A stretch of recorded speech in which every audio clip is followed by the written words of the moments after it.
pues esta es la luna de miel. Bea y yo, como quizás sabéis la mayoría, tuvimos la oportunidad de irnos a una isla. La luna de miel se está muy bien, pues está de vacaciones, está recién casado, estás muy enamorado, deseosísimo de pasar ese tiempo con tu esposa a solas.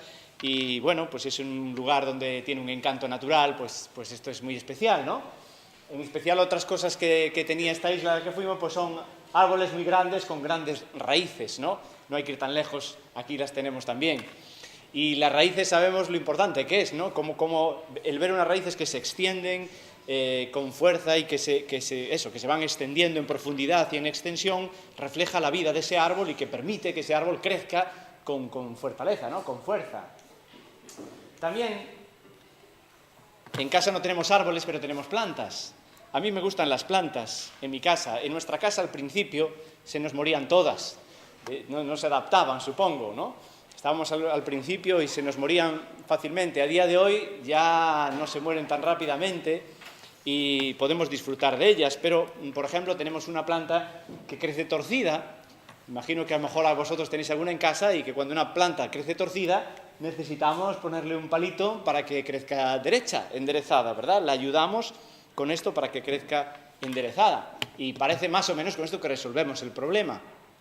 Otras plantas lo que tienen es unos problemas más graves. Y es cuando unos bichitos van a la raíz de la planta y empiezan a ir poquito a poco, estropeando, hasta que esto repercute en las hojas que se secan, que se caen, que se marchitan, que se estropean y finalmente muchas veces la planta se muere, hay que cortar de raíz, como solemos decir, otras veces pues aplicándole un tratamiento más fuerte logramos que esa planta se sane, ¿verdad? Termine yendo arriba. Justamente esta idea es la idea que se nos ha presentado el domingo pasado en los versículos previos al versículo 14. Se nos ha presentado cómo debemos, en primer lugar, aceptar la disciplina que viene de parte de Dios. Y la disciplina que viene de parte de Dios es como esa vara que ponemos en la plantita para que crezca derecha. Ni más ni menos, ¿verdad? Quitamos la vara, la planta va a torcerse. En nuestra vida también tenemos una tendencia muchas veces a torcernos, ¿no? A desviarnos del camino y entonces la disciplina de parte de Dios es para que vayamos por el camino que debemos andar, para nuestro crecimiento, para participar de su santidad. Hemos estudiado. Ahora hemos visto en los versículos anteriores que no solamente hay que esperar en Dios y esta disciplina que Él pone en nuestra vida, sino que hay que activarse, hay que hacer algo. Levantar las manos y las rodillas, enderezar el camino. Es decir, poner las cosas en orden. En tu vida necesitas poner las cosas en orden. Lo que no va bien no se va a corregir solo. Necesitas dejar que Dios te ayude a corregirlo y tú ponerte a ello. Pero además, hemos visto en estos versículos que se utiliza el plural que también se va a utilizar en los versículos que vamos a ver hoy, del 14 al 17, porque hay un trabajo en equipo. Hermano, hermana, no estamos solos. No solo no estamos solos para vivir una vida recta delante de Dios, sino que no estamos solos en la medida en que cuando en tu vida algo va torcido, repercute en las demás personas. Si la planta equiparamos que es la iglesia, una infección en alguna parte de esa planta va a afectar a toda la planta. Y eso lo vamos a ver con más detalle ahora. Entonces, somos llamados a andar de una manera derecha, recta en nuestras vidas. ¿Y eso qué significa? Pues lo vamos a ver en el texto de esta mañana. Podéis ir siguiendo allí el texto mientras hago algún tipo de comentario. Dice allí, en primer lugar, seguid la paz con todos y la santidad sin la cual nadie verá al Señor. Seguid significa buscar, significa allí perseguir, o hay una expresión que utiliza la Cueva que nos puede ser útil que dice ir a la caza de. Cuando tú piensas, o yo pienso en ir a la caza de, ¿verdad? Pensamos, no sé, a mí por lo menos me lleva a pensar en esos documentales, el animal que persigue al otro, o los cazadores que persiguen el animal y van a la caza hasta que lo consiguen. Eso implica un esfuerzo no pasivo. La pesca sí, pero la caza no. La caza hay que buscar la presa para cazarla. Tienes que estar muy atento y correr y perseguir hasta que finalmente coges la presa, ¿no? Entonces ahí quiere decir que debemos seguir, perseguir, ir a la caza de la paz y la santidad. sin la cual nadie verá al Señor. Luego nos paramos un poquito más en esto. Mirad bien, aseguraros, vigilar continuamente. ¿Qué hay que vigilar?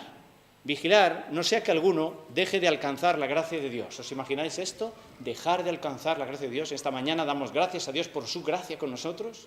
Tú imagínate que quedas apartado de la gracia de Dios, que Dios dice a este, no más gracia, no más misericordia, no más compasión, abandonado de la gracia de Dios.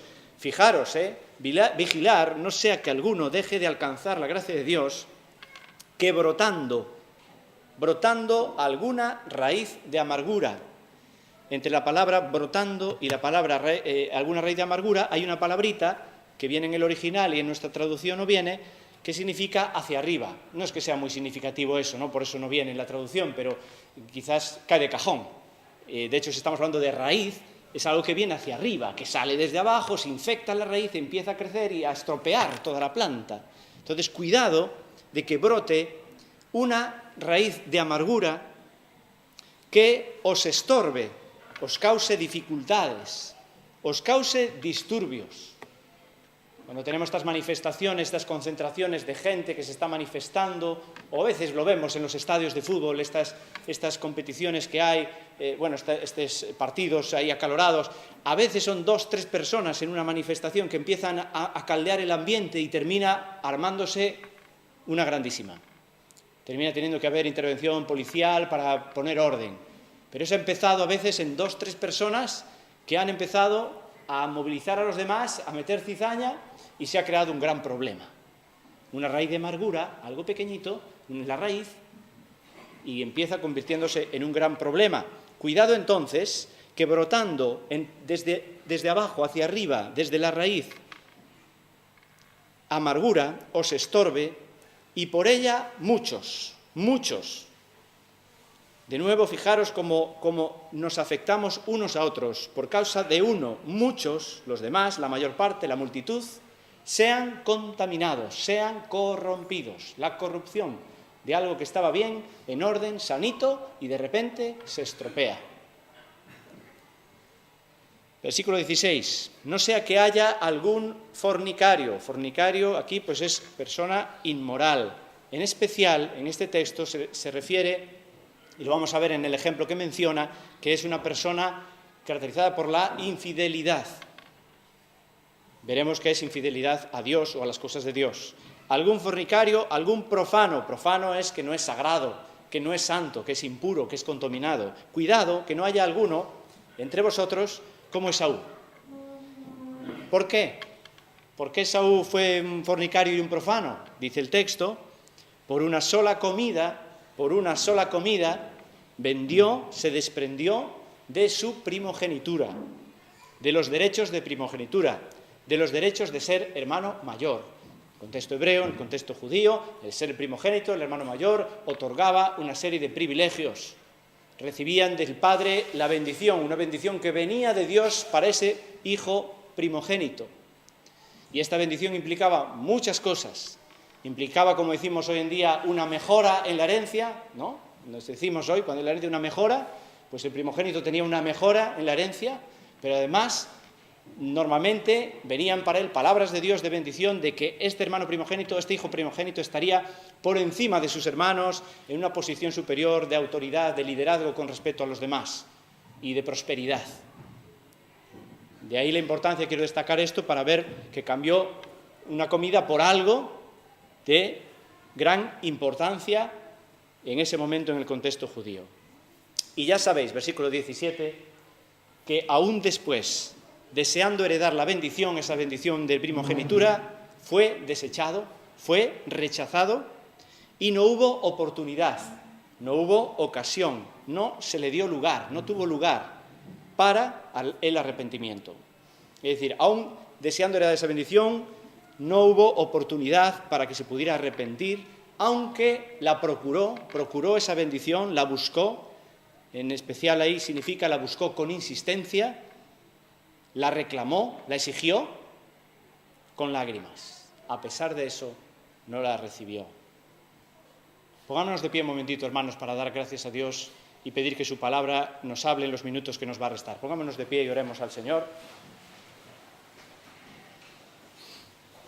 Bendito Dios, nos inclinamos ante tu palabra, que ahora nos hemos acercado de esta manera tan rápida, pero que queremos aún que nos digas algo a nuestra situación personal en esta mañana. Por favor, Señor, que tu Espíritu Santo llene este lugar, que tu Espíritu Santo llene la vida de cada persona aquí, y hoy podamos ser tocados por el poder de tu palabra y por el poder del Espíritu Santo. En el nombre de Jesús, amén, Señor. Amén. Podemos sentarnos, hermanos, y estamos viendo en este texto que hay dos palabras claves en él. La primera es la palabra paz. Bueno, es una palabra muy común, muy conocida. La palabra aquí paz no es shalom. Shalom es la palabra conocida en el contexto hebreo. Aquí la palabra paz es eirene, que tiene que ver con un tratado de paz, con un acuerdo de paz. Tiene que ver con concertar la paz, con estar en paz, con tener un tiempo de paz.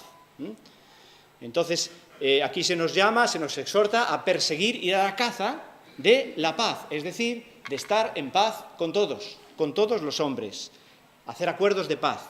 Si hay un problema, resolvamos y pongámonos en paz. Dice Romanos 12:18 que si es posible, en cuanto dependa de vosotros, estad en paz con todos los hombres. Romanos 14:19, procuremos lo que contribuye a la paz y a la edificación mutua. Por lo que vemos, entonces, esta exhortación a ir a la caza de la paz tiene que ver con las relaciones personales, estar en paz unos con otros. No solo habla de la paz, sino que en segundo lugar nos dice buscad la santidad. La paz nos pone en relaciones unos con otros, la santidad apunta a nuestra relación con Dios. Allí santidad es santificación, es consagración. Primera Tesalonicenses 4:7, Dios no nos ha llamado a impureza, sino a santificación. Así que tiene que ver con la relación con Dios. Hemos estudiado en el libro de Hebreos, capítulo 10, que nosotros hemos sido santificados una sola vez y para siempre. Pero también en ese capítulo 10 hemos visto, en el versículo 14, que las personas van siendo santificadas. Así que una vez más en esta mañana, y esto es un concepto muy básico del cristianismo, de la enseñanza de la palabra de Dios, que la santificación tiene dos aspectos. Uno tiene que ver, tú eres santificado en el momento que crees en Dios, que crees en Jesús, eres declarado santo, eres santificado, justificado, reconciliado con Dios. Y luego también hay otro aspecto que es que uno es santificado cuando cree en Jesús, pero luego vamos siendo santificados hasta que nos encontremos con Cristo y seamos transformados. Entonces, tenemos aquí dos aspectos de la santificación. La falta de paz es por la falta de paz y santidad que Dios, Padre, tiene que disciplinarnos. Si tú sientes en tu vida que hay disciplina de Dios ahora mismo, algo está haciendo Dios para disciplinarte, para traerte al camino, probablemente es porque no estás siguiendo la paz y la santidad. Los enfrentamientos, las discusiones, los chismes, las provocaciones quitan la paz.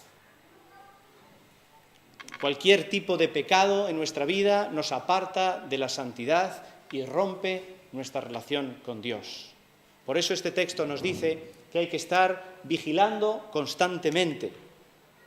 Y eso no solo lo dice aquí este versículo 15, que hay que estar vigilando constantemente, lo dice todo Hebreos, capítulo 2, versículo 1. Debemos prestar atención, no sea que nos desviemos. Tened cuidado, no sea que en alguno haya un corazón malo de incredulidad para apartarse de Dios. Temamos, no sea que permaneciendo la promesa de entrar en su reposo alguno parezca no haberlo alcanzado. Cuidado, estar atentos, vigilantes. Esto nos puede pasar a todos. Entonces, pensemos en un momento. ¿Hay algo en mi vida, hay algo en tu vida, hay algo que quita la paz? ¿Hay algo que produce tensiones y enfrentamientos? ¿Hay algo que genera conflictos en tu vida? ¿Hay algo en mi vida que va en contra de la voluntad de Dios? ¿Algo que yo hago? ¿Algo que yo digo? ¿Algo que dejo de hacer, que no hago, o algo que no digo? ¿Palabras? ¿Actitud? ¿Hay algo que puedes encontrar en tu vida que atenta contra la paz y contra la santidad? Si ocurren estas cosas, el texto nos dice que va a pasar como una raíz contaminada que va destruyendo la planta y la va comiendo, la seca hasta que termina muriéndose. Los problemas más graves, hermanos, vienen por cosas muy pequeñitas y muy sutiles, cosas que a veces no se ven, que están tapadas. pero que poco a poco o muy rápido, como es la idea de este texto, contaminan y dejan la planta, dejan la vida sin fruto. Pequeñas cosas que apenas se perciben, pero que hacen mucho daño. Este texto de la raíz de amargura proviene del Antiguo Testamento y es este texto que tenemos ahí a continuación. Quiero pedir a Lucas, ¿tú lees bien desde ahí? ¿Puedes leer la letra? ¿Regular?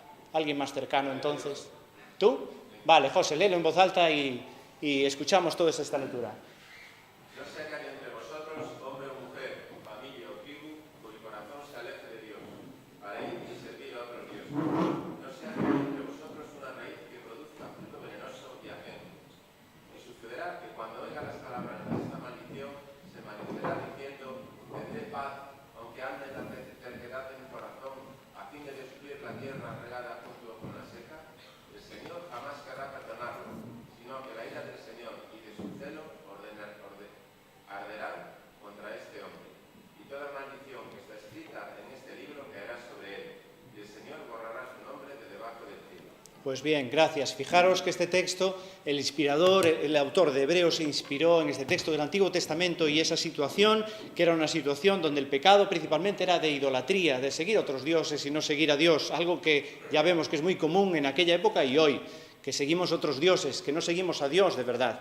El pecado de idolatría produce hiel y ajenjo, son especies amargas. De ahí esta traducción que recoge el autor de Hebreos, raíz de amargura. Una raíz de amargura cuando falta paz, cuando hay pecado en nuestra vida, cuando hay cosas sin perdonar, cuando hay resentimientos, cuando hay actitudes negativas hacia los demás, entonces surge la amargura. Y esa raíz de amargura va a afectar nuestra vida, viene desde abajo, desde la raíz, sutilmente, va a afectar a nuestra vida, va a afectar a la vida de la persona, va a afectar a la vida del cuerpo, de la iglesia. ¿Y qué va a hacer? Dice el texto que hemos estudiado, que estamos estudiando, que va a estorbar, causar disturbios, va a estorbar a muchos. Y puede llegar a impedir que la persona alcance la gracia de Dios. Y, como dije, hermanos, vivir apartados de su gracia es lo peor que puede suceder. De ahí la gravedad de esta información. Por ello, hay que estar en guardia, vigilando, que no seamos contagiados o contaminados con ello. Dice el apóstol Pedro, sabiendo esto de antemano, que algunos tuercen las Escrituras, las manipulan, las utilizan para su provecho, estad en guardia, no sea que arrastrados por el error de hombres libertinos, esa palabra libertino es la misma palabra que tiene que ver, perdonad que lo compruebo ahora, que tiene que ver con fornicario. El ejemplo de Esaú, que le llama fornicario, es esta misma palabra, libertino. No sea que arrastrado por el error de hombres libertinos, caigáis de vuestra firmeza. Y entonces tenemos el ejemplo de Esaú. ¿Qué pasó con este hombre? Conocéis bien la historia, ¿verdad? Capítulo 25 y 27 de Génesis. Esaú llega cansado de la caza, de cazar, de estar persiguiendo las presas. Era un hombre exitoso, cazaba bien, pero llega cansado. Y huele el estofado, qué bien huele estas lentejas de mi hermano, que tiene buena mano para la cocina. Y ahí, tentado por esto, qué bien me sentiría esto. Hierro, que además las lentejas tienen hierro, necesito fortalecerme. Y ahí va y se acerca y llega a una negociación, una triste negociación con su hermano. Triste para él y alegre para su hermano. El cambio de este derecho que mencioné antes de primogenitura, lo que implicaba esta bendición que venía de Dios a través del Padre, lo cambia por fijaros, dice el texto de Hebreos, enfatiza, un solo plato de comida. Ese énfasis es por algo. Por un solo plato de comida, en una situación, en un momento, en un día concreto, un plato de comida le hace perder una bendición que iba a afectarle el resto de su vida. Un solo plato de comida es la pequeña raíz de amargura. Perdió una gran bendición, la especial bendición de haber nacido el primero. Por lo tanto, fue, como está diciendo el texto de Hebreos, apartado de la gracia de Dios. La gracia de Dios para su vida en ese momento era esa bendición de la primogenitura y fue apartado por una raíz de amargura, una infección de raíz, por el cambio por un solo plato de comida. David Goodin tiene un libro que comenta sobre Hebreos y nos hace este comentario. Dice, Esaú estaba diciendo, dice él, ¿no?, en su comentario, en cuanto a todas estas promesas para el futuro, Jacob, tú puedes quedarte con el lote si quieres. En lo que a mí respecta, un plato de estofado ahora es mucho más valioso que aquellas promesas para el futuro. No estoy dispuesto a pasar hambre por un montón de promesas, aunque sean las promesas de Dios. Prefiero tener el estómago lleno aquí y ahora. Si aferrarme a las promesas significa hambre y dolor, puedes quedártelas. Bueno, es una forma en cómo él lo expresa, la expresión, el momento que podía estar viviendo Esaú. 2 pecados, fornicación en términos de infidelidad a Dios y de incredulidad. Esas promesas, quién sabe, o me las dará igual, aunque yo ahora haga este apaño, me las terminará dando. A lo mejor pensaba que al fin y al cabo iba a recibirlas igual. Profanación, ¿por qué dice profano Esaú? Pues en el sentido en que pisó, en que tiró por tierra los valores espirituales, las bendiciones espirituales a cambio de un deseo carnal. Por un deseo carnal perdió las bendiciones espirituales. Esto es profanación, de alguna forma. Esto es profanar, es tirar por tierra, es lo sagrado, lo importante. Y lo peor, pues todo tiene su tiempo. Y que por mucho que quiso recuperar lo perdido, fue tarde. Fijaros que dice que se arrepintió, pero ya no podía ser. Que a veces decimos, bueno, uno se arrepiente y ya está, siempre hay tiempo, ¿no? Uno se va a arrepentir. Para Esaú no hubo tiempo. Dice que se arrepintió, además, amargado, lloró profundamente, pero no podía ser. Y esto es una idea que hemos estudiado en Hebreos, y estamos a punto de acabar. Hebreos 6, 5 y 6. Los que gustaron la palabra de Dios y cayeron, es imposible renovarlos otra vez para arrepentimiento. Capítulo 10, versículo 26. Si continuamos pecando deliberadamente después de haber recibido el conocimiento de la verdad, ya no queda más sacrificio por los pecados. Pequeñas cosas.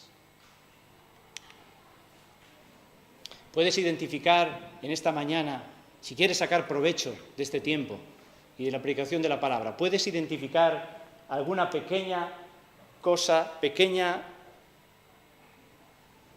algo pequeño en tu vida, pequeños placeres que pueden impedirte grandes bendiciones.